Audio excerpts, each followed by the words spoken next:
মুসলিমদেরকে বারবার টার্গেট করা হয়েছে এবং এসআইআর শুরুর পরেও মুসলিমকে বারবার টার্গেট করা হচ্ছে।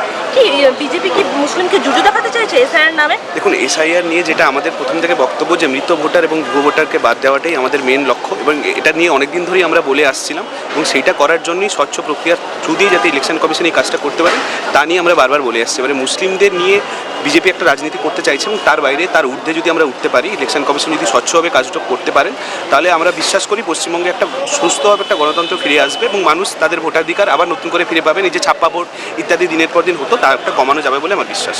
পরশুদিন রাত 12টা থেকে দেখা গেছিল যে ভোটার লিস্ট ফ্রিজ করে দেওয়া হয়েছিল এবং তারপরে দেখেছেন পর রাজ্যে এক একজন মৃত্যুবরণ করেছে, আত্মহত্যা করেছেন।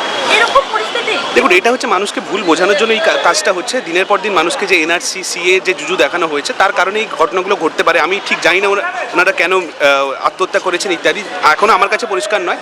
যদি হয়ে থাকে, এই যে ভয়টা মানুষের মধ্যে ঢোকানো হচ্ছে, সেই ভয়টা যাতে মানুষের মধ্যে না ঢুকে, তার একটা বড় দায়িত্ব থাকবে ইলেকশন কমিশনের, এবং রাজনৈতিক দলগুলোরও একটা এর মধ্যে একটা রোল থাকবে মানুষকে সঠিক তথ্যটা দেওয়া, সঠিকভাবে বোঝানো। এই ভয়ের বাইরে বেরিয়ে এসে মানুষ যা যা ডকুমেন্টস ইলেকশন কমিশন বলেছেন, সেই ডকুমেন্টসগুলো আমরা দেখাতে পারি, তাহলে বিশ্বাস করবো যে একটা স্বচ্ছভাবে একটা প্রক্রিয়া ভোট হতে পারে।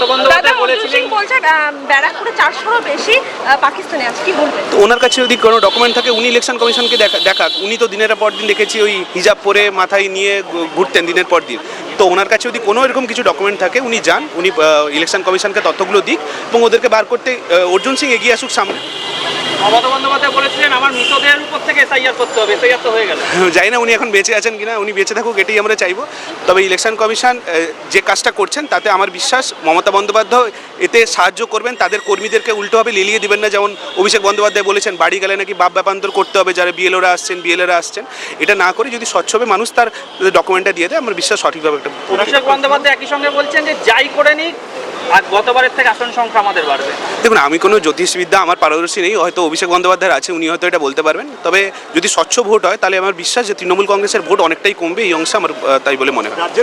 রাজ্যের মুখ্যমন্ত্রীকে ইলেকশন কমিশনার হেড তিনি মনে করিয়েছেন যারা বিএলওদের উপর ভায়োলেশন হতে পারে, তো সেক্ষেত্রে তার সাংবিধানিক কর্তব্যের কথা মনে করেছেন ইলেকশন কমিশন। হ্যাঁ, এটা তো নিশ্চয়ই, মানে তাদের যে সরকারি কর্মচারীরা আছেন, তারা তাদের কাজটা করছেন এবং তাদের কাজ এটা দিনের পর দিন হয়ে এসছেন, 2003 সালেও হয়েছে। তারা তাদের কাজটা করছে, তাদের কাজে আমাদেরকে সামনে আরও এগিয়ে আসতে হবে, তাদেরকে যতটা সম্ভব হেল্প করা। তারা যে ডকুমেন্টস চাইছে, সেই ডকুমেন্টসগুলো তাদেরকে দিয়ে দেওয়া।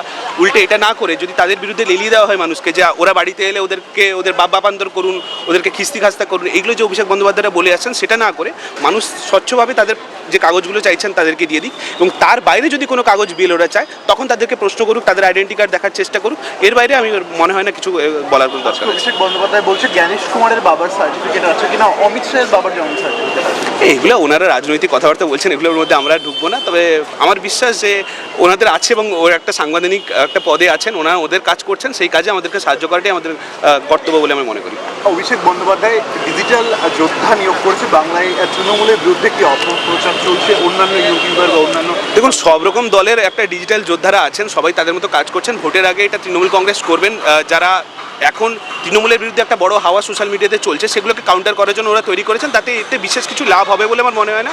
তারা দিনের পর দিন যে রাজনীতি করে এসছেন, সেগুলো যে মানুষকে আমাদেরকে বলতে হবে, তাদের একটা বিকল্প আমাদেরকে তুলে আনতে হবে, এবং আমাদেরকে কাউন্টার করার জন্য হয়তো আমরা যেহেতু সোশ্যাল মিডিয়া এগুলো নিয়ে আমরা বলাবলি করি, আমাদেরকে হয়তো কাউন্টার করার জন্য, এবং এটা হয়েছে, আমরা যখন সোশ্যাল মিডিয়ায় কাজ করি, অনেক তৃণমূলের নেতাদের বা তৃণমূলের কর্মীদেরকে ঠেকিয়ে দেওয়া হয় আমাদের মা বাবা তুলে গালিগালাজ করার জন্য। সেই কাজগুলোর জন্য আবার নতুন করে একটা বড় টিম ওনাদের নামিয়েছে, ওদের টাকার অভাব নেই, এইসব টিম বললেই ওরা নেমে যায়।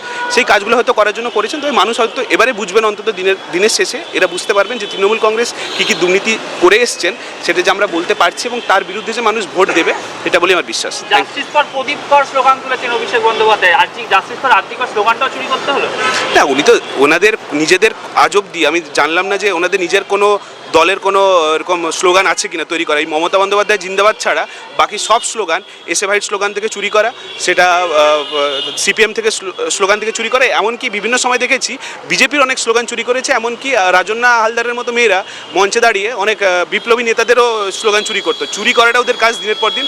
কয়লা, বালি, গরু, এমনকি পায়খানা বাথরুম অব্দি চুরি করেছিল, স্লোগানটাও চুরি করবে, তাতেও নতুন নয়। 2 মাস বাকি আছে, 2 মাসের মধ্যে কি 7.5 কোটির বেশি মানুষের মধ্যে প্রতিবাদ করতে তো এটা একটা আমাদের ভাবার বিষয় যে একটা বড় সময় যদি আমাদেরকে দেওয়া হতো তাহলে হয়তো প্রক্রিয়াটা আরও স্বচ্ছভাবে হতো। 2 মাসের মধ্যে কতটা করা সম্ভব আমি জানি না, তবে মানুষ বিশ্বাস করবো এরকম বিভ্রান্তি না ছড়িয়ে যদি মানুষকে স্বচ্ছভাবে তাদের কাজটা করতে দেওয়া হয় এবং বিএলওদেরকেও বা বিএলএরাও আছেন এটা দেখার জন্য, তাদেরা যদি সহযোগিতা মানুষকে করেন তাহলে বিশ্বাস একটা স্বচ্ছ প্রক্রিয়া একটা নিয়োগ হতে পারে। অভিষেক ব্যানার্জি বলছেন যে 26-এ তৃণমূলে একটা হলেও সিট বাড়বে এবং বিজেপি 50-এ নিয়ে যাবে। আমি আবার বলছি, আমি জ্যোতিষবিদ্যা নই। অভিষেক বন্দ্যোপাধ্যায় হয়তো ওই এবারে এমনভাবে জ্যোতিষবিদ্যা শুরু করেছেন, উনি শিয়ালদার সামনে ওই টিয়া পাখি নিয়ে বসে পড়ুক, ওনার জন্য ভালো হবে। ওনার দ্বিতীয় রাজনীতির পরে ওনার দ্বিতীয় কোনো বিকল্প একটা কর্মসংস্থান ওখানে পাবেন। তবে আমার বিশ্বাস এসআইআর যদি স্বচ্ছভাবে হয় তাহলে তৃণমূল কংগ্রেসের সিট কিছুটা হলেও কমবে বলে আমার বিশ্বাস। শুভেন্দু অধিকারী বলছে হিন্দুদের কোনো চিন্তা নেই, একই সঙ্গে 1.5 কোটি একটা সংখ্যা বলে দিচ্ছেন। এই সংখ্যাগুলো কী করে বলছেন সেটাই তো এখন একটা সমস্যার বিষয়। যদি সংখ্যাগুলো উনি জানেন, উনি আগে গিয়ে ইলেকশন কমিশনে গিয়ে রিপোর্টগুলো দিয়ে আসুন, তাহলে ইলেকশন কমিশন ওরাই প্রথম থেকে বের করে দিত। তাহলে আলাদা করে এত বড় প্রক্রিয়া, এত টাকা খরচ করতে হতো না। শুভেন্দু অধিকারীকে জিজ্ঞেস করবেন, উনি যা যা বলবেন তাদেরকে বাদ দিয়ে দেওয়া যেতে পারে। এবং শুভেন্দু অধিকারী একটা সংখ্যা বলছেন, সুকান্ত মজুমদার একটা সংখ্যা বলছেন, অর্জুন সিং একটা সংখ্যা বলছেন। এই সংখ্যাগুলো ওরা তথ্যটা কোথেকে পাচ্ছেন, সেই তথ্যটা উনি ইলেকশন কমিশনকে দিয়ে